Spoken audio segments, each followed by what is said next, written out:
Selamat siang menjelang sore, sahabat-sahabat media. Pada kesempatan ini kami dari Polres Metro Bekasi Kota melakukan rilis kaitan dengan upaya kepolisian yang sudah dilakukan terhadap peredaran narkotika dan obat keras tanpa izin di wilayah Kota Bekasi selama periode bulan Januari sampai dengan April 2020.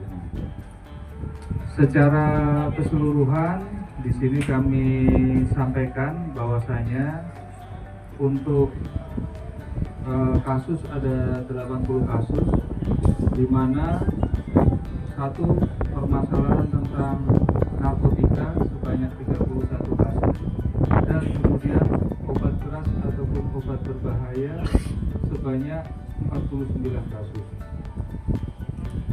Dari itu semua kita sudah menetapkan tersangka sebanyak 98 orang, terdiri dari 37 permasalahan tentang narkotika dan 61 orang permasalahan tentang obat keras ataupun obat berbahaya.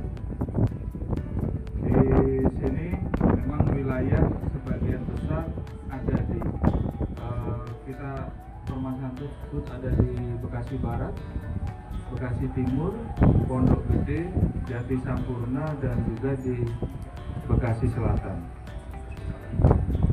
Kemudian untuk barang bukti yang berhasil kita amankan ini antara lain ganja sebanyak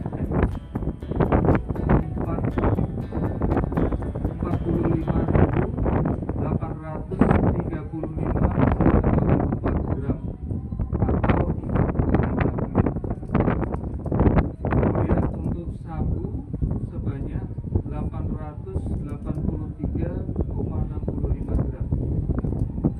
Kemudian ekstasi 71 butir, kemudian sinte ataupun tembakau gorila ini sebanyak 759,55 gram. Kemudian obat keras ataupun juga obat berbahaya ini sebanyak 271,68 butir.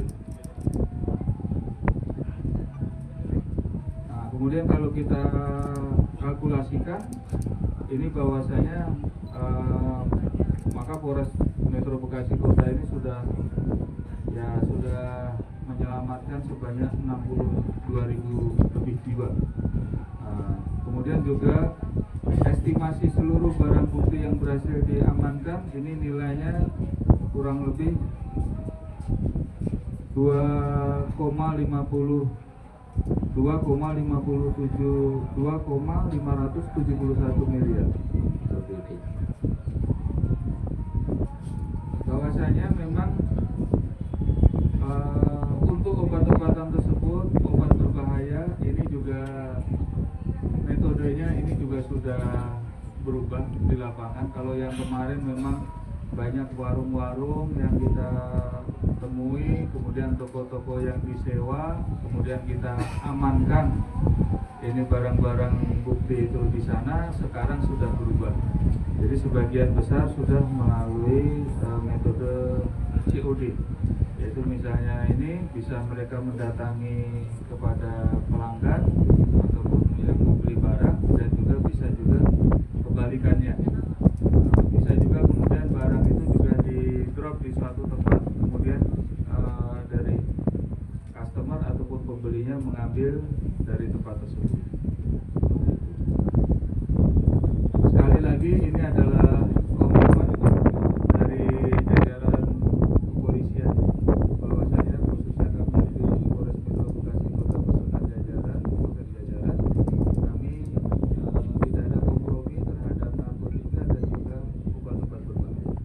Kalau ada informasi silakan diinformasikan kepada kami. Call center 110 ini juga sudah ready, sudah setia menunggu siapapun. Apabila ada informasi silakan diinformasikan. Kemudian di sini untuk pasal yang dikenakan kalau misalnya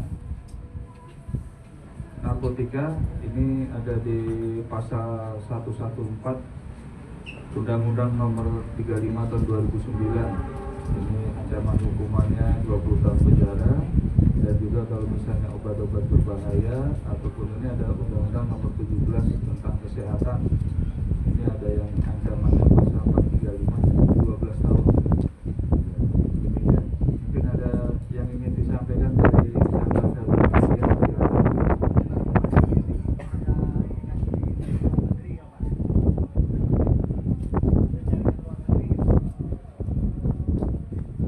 Angkasa untuk narkoba sendiri masih belum ya, untuk jaringan luar negeri yang dari kita masih belum. Kalau ini yang ganja kemarin kita tangkapan jaringan dari Sumatera.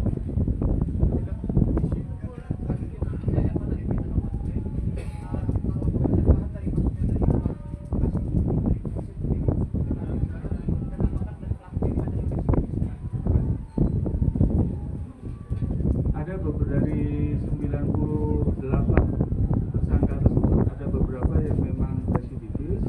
Terus sementara untuk upaya-upaya tentunya juga kita komunikasi antar sektoral ya, antar Polres, antar apa juga komunikasi sehingga kita harapkan apabila ada informasi-informasi barang yang masuk ataupun apa kita bisa untuk melakukan tindakan. Pak Kapolres, Pak, kami dari Media Budaya Indonesia ingin mengetahui peredaran tentang obat tramadol tipe G, obat keras. Nah ini apakah ada komunitas tertentu dalam peredaran obat itu di wilayah Bekasi? Kalau disampaikan komunitas tertentu, tentu juga kita tidak bisa menyampaikan bahwasanya itu memang komunitas tertentu yang untuk ini tentu tidak.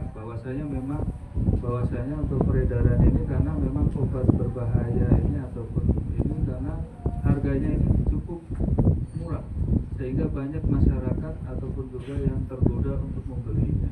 Seperti itu. Nah ini Pak, tambahan, secara medis obat ini asli atau palsu?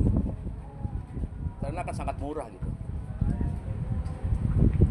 Obat ini adalah asli, tetapi tentunya peredarannya dan peruntukannya tidak untuk manusia, konsumsi manusia ataupun dijual bebas seperti itu.